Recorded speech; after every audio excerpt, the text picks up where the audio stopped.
Hi, I'm Alyssa Durenzis, and next to me is one of my fellow classmates, Liz Urban, and we'd like to welcome you to Masuk Report. Today, we are going to be interviewing Mr. Franny Harrigan, Miss Samantha McRoldnick, and Mr. Carl Whitalis, and they're from a little-known commission called the Land Trust and Tree Conservancy. Before we get started, we would just like to thank them for coming out today and letting us talk to them. Also, we'd just like you all to know what the Land Trust and Tree Conservancy is. This commission was started up a few years ago, and it was made to help our environment. They only meet the fourth Tuesday of every month at 7:30 p.m. in the town hall, and they talk about our environment. Well, now to get started, the first question we'd like to ask is, why can't this commission be non-voluntary? Why can't it be non-voluntary? Yeah. Gee, how would you do it any other way if it wasn't non-voluntary?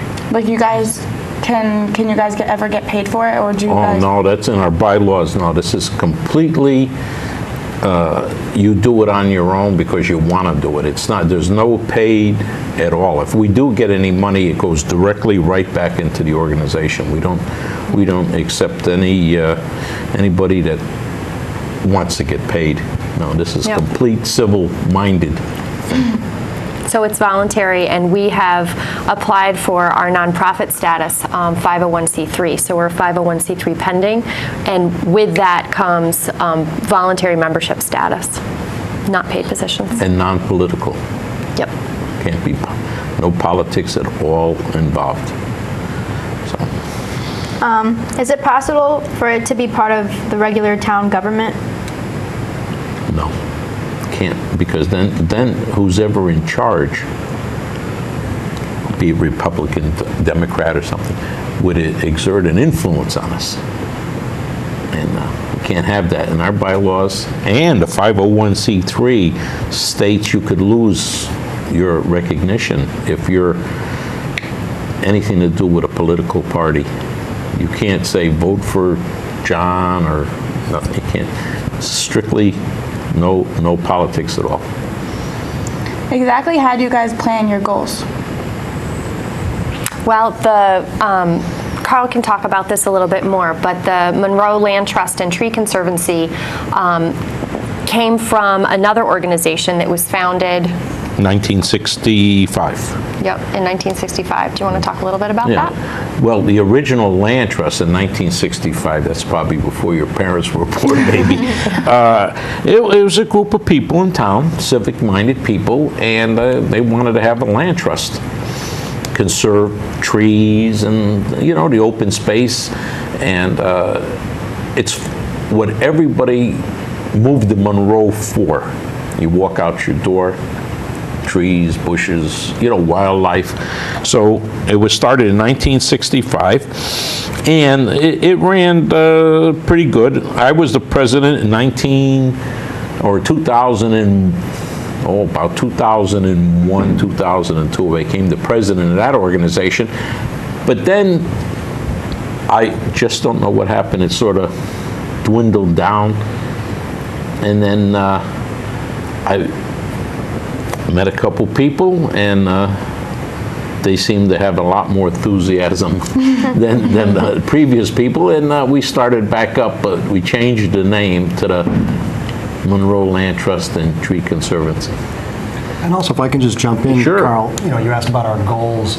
It's helpful to think about what we see our mission as being, and we're committed to enriching the quality of life in Monroe. I mean, that's sort of broad, but also enhancing all the open space and our beautiful tree canopy that we have, and then finally developing our outdoor resources for recreation and leisure. So I like to summarize that as we're making Monroe even more beautiful and more fun to live in. A little known fact is Monroe is actually considered a tree city in the state of Connecticut. It's one of 19 towns and has been designated a tree city for the past 8 years. Do you work with the town's economic development program? Because we're a new organization and we're just beginning to build up, we have not yet. We definitely have some projects that we're interested in. If we'll actually end up working with the economic development group, I'm not entirely sure. I believe what draws businesses and people here is the culture of Monroe, sort of rural. And I think it's our responsibility to keep it that way, to draw, just the right kind of businesses that would benefit from being in this rural, not 2 more car washes and gas stations, not that type, but something that would enhance the community. When they walk out the door of their business, they see some nice trees, and they would prefer to live in town too. That's another thing. Does the commission have any legal authorities, or can you only advise and consult? Because we're a nonprofit, we're not a regulatory body. We certainly do have a mission of wanting to protect and conserve the open spaces and tree spaces. There are properties that the Monroe Land Trust and Tree Conservancy will be shepherding over. But as far as regulation, certainly if we thought that we should speak with our legislature about some egregious thing that was happening, individuals would be free to do that. But, Yeah. And we also tend to see ourselves as an educational group. That's primarily what you're going to get out of it. The members bring their knowledge, and we look into the community, see where can we provide information about, it could be anything, our tree canopy, invasive species, you name it. We got a water project, was at the Pequannock River next April, where we actually received a grant, or the town received a grant of $40,000, and we're looking for as many volunteers as we can to help clean up the Pequannock River. Have you seen that going down into Great Hollow Lake? Do you know that little river there? We're going to be cleaning the riverbank, cleaning that up, adding shrubs, moving rocks around so that it filters water better, that kind of thing. So education, I think, is sort of the main thrust of what our group's all about. You let any age into your group? Absolutely. Absolutely. Yep. And just in the last year, we started to grow. And what are we at now? About a dozen members, would you say? I think we're a little bit more than that. Yep. Well, love to grow even more. Some people make the meeting, some new ones come in. It's not like... At least it's always like adding. It's not like... Yeah, there's a good core group. And as Franny said, we are growing. New members are joining. And we definitely have some projects in the pipeline. That's good. What's the significance of the Tree Conservancy? Who wants to take that? I mean... It's enormous. Yeah. Enormously significant. I mean, can you imagine, like I've got a picture of the Barn Hill Road area from like the 1860s, taken from the corner East Village Road, looking out towards my house on Barn Hill Road. There's about 5 trees there. Can you stand down that corner and look? You can't see. They clear cut everything. I mean, who wants to live in a place like that? Yeah. But so our significance is to trees. We need trees. And also, just to add to that, Carl, that trees are they're underestimated in our environment. We kind of take them for granted, even though they provide so much beauty and so many services. They break the wind, they stop the rain from hitting the soil, they provide shade, and they're just plain beautiful. And as we saw with Hurricane Sandy, what caused all that havoc? The wind knocking down all these trees. And so all of a sudden we become very aware how important they are. And so it's important to think about them and have a plan around what are we growing in our environment? How can we make it beautiful and work with our need for power and development? When did the meetings regarding Trust and Tree Conservancy come into play? We meet the fourth Tuesday of every month. We meet in the town hall in one of the meeting rooms, and again, anyone is welcome to join us.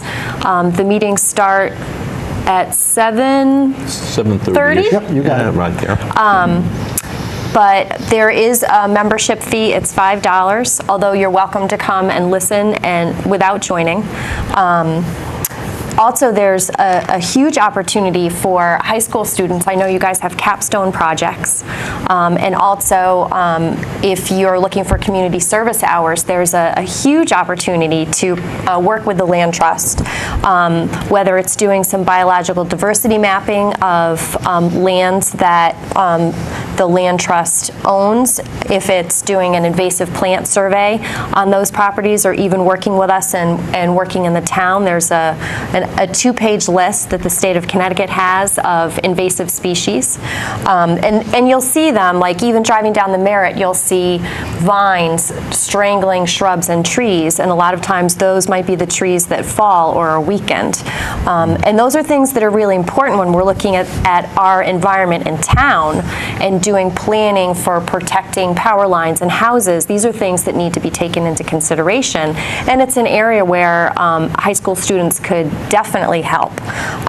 Natural resource mapping, so we understand what's on our properties and how we can plan and protect those properties better. Cleanup projects.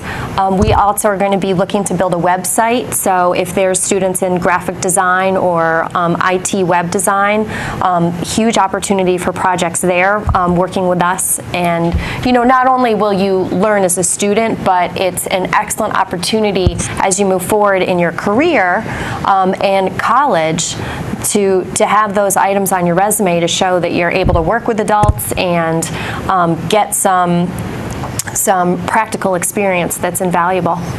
Civic mindedness, that's very important. And if I can just throw in, it's also fun. We do some fun stuff. So just a month ago, Carl and Samantha and I went on an archaeological dig here in Monroe, and we had the state archaeologist, a fellow by the name of Nick Bellantoni. Someone had discovered on our land an Indian mortar, which is a large rock, and someone carved a bowl out of it. And so some type of manufacturing takes place. We don't know how old it is, but we had the archaeologist come. And we went and spent a whole day just kind of digging, sifting, looking. It was completely fun. Yeah. Cool. And there are opportunities like that. Yep. That's all of our questions. Do you guys have anything else to add? I would like to point out a couple things here. Okay.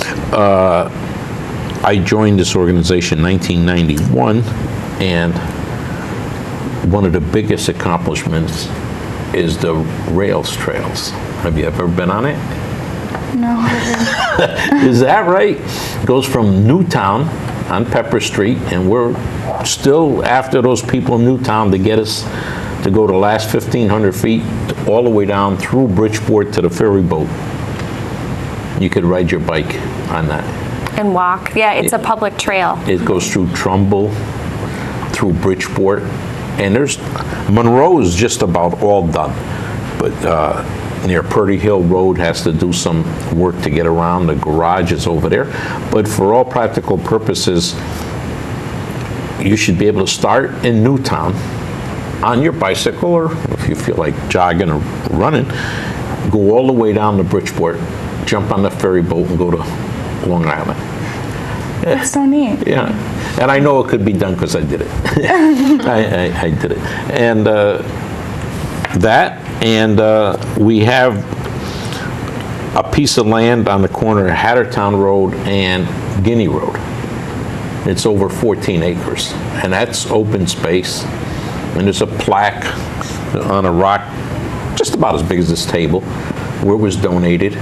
And I mean, if you ever have a project where you want to go out and pick some kind of bushes or berries or look at trees or something, that's available.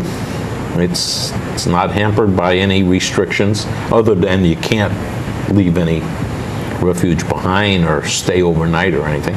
But you could walk around through there. You want to look at squirrels, I guess, I don't know. And to amplify what you're saying, Carl, we're looking for members, and we'd love to have students join. And what we can do as the Land Trust, we can reflect your interests. So, like, I come to the Land Trust, I'm interested in invasive species. Someone else is interested in community gardening. Bring your interest to us, and we can see how that can work into what we do. And to let you know, one of the easiest ways to contact us, we have a page on Facebook, and it's open to anybody. It's not a closed page, so just look for Monroe Land Trust and Tree Conservancy and like our page. We'd like to thank our guests for joining us, and we hope some of you in the audience will consider joining this civic organization. We look forward to you joining us for the next Masuk Report. I want to thank you for having us. You're welcome.